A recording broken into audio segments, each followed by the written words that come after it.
Ron Martin has been Southend United chairman since 2000, 2 years after his property development company, Martin Dawn plc, took control of the Blues.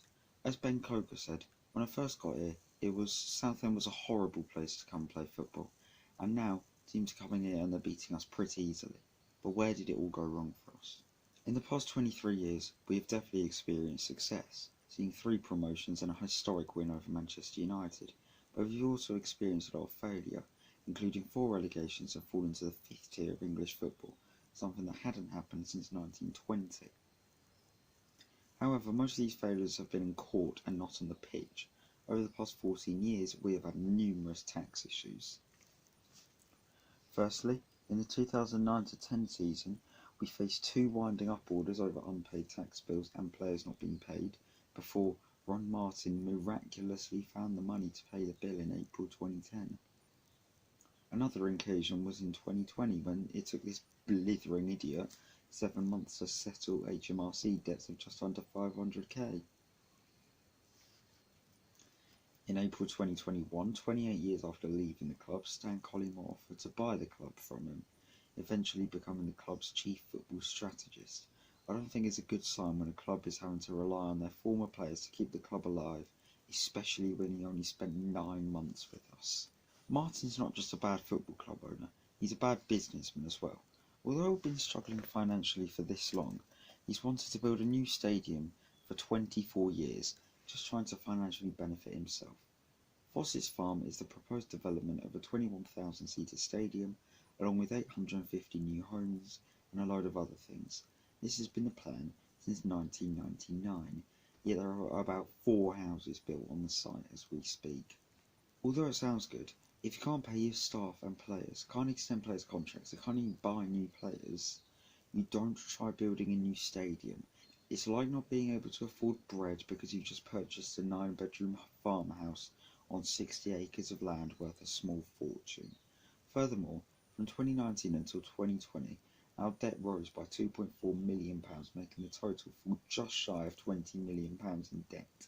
This sparked protests on October 5th and the 9th, 2021, which saw fans invade the pitch 3 times in 2 games, and block roads outside the stadium after the game on October 9th, demanding Martin's departure. I will neither confirm nor deny whether I was part of one of those pitch invasions and the road blockages.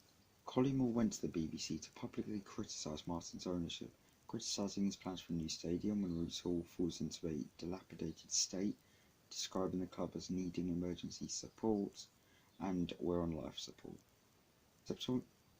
In September 2022, we were placed under a transfer embargo, which is still going on now, after missing another HMRC payment.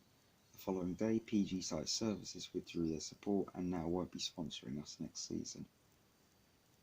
There's also that little something that a lot of fans don't know about, that being when Martin was arrested in 2007. His homes and offices were searched and a fraud investigation was launched, although he was later not charged with any offences. He should have been spotted by fans for his fraudulent activities then, if he's arrested on suspicion of a crime that can land you in prison for up to 7 years. If I had to use one word to describe Ron Martin, it would be scumbag. Every time there is a tax issue, he moves money around to different accounts and eventually finds a large sum of money to pay off the bill, no questions asked, but always bring it to the last day. We were going to fold again on March 1st, but of course he just happened to find £1.4 million under the sofa to put our worries to rest and allow us to finish the season. However, on May 4th, it was announced that we were due back in court on the 17th after not paying our staff since March. It's an absolute joke, and although the club is up for sale, he should put it up for sale again, just to drive the point home that this club does not belong to him. Little update now. Basically, today's now the 18th, I'm recording this. This was originally recorded on the 14th, before the 17th when we were in court, and of course Ron Martin happened to sort it all out. There's proof we're in the selling process, and now we're pretty much in the clear for another 8 weeks. So, hurrah, we're in the clear till what? End of June, end of July, maybe. Hurrah, we're saved. But yeah, No, in all honesty, it is actually pretty good news that we've survived for another 8 weeks at least.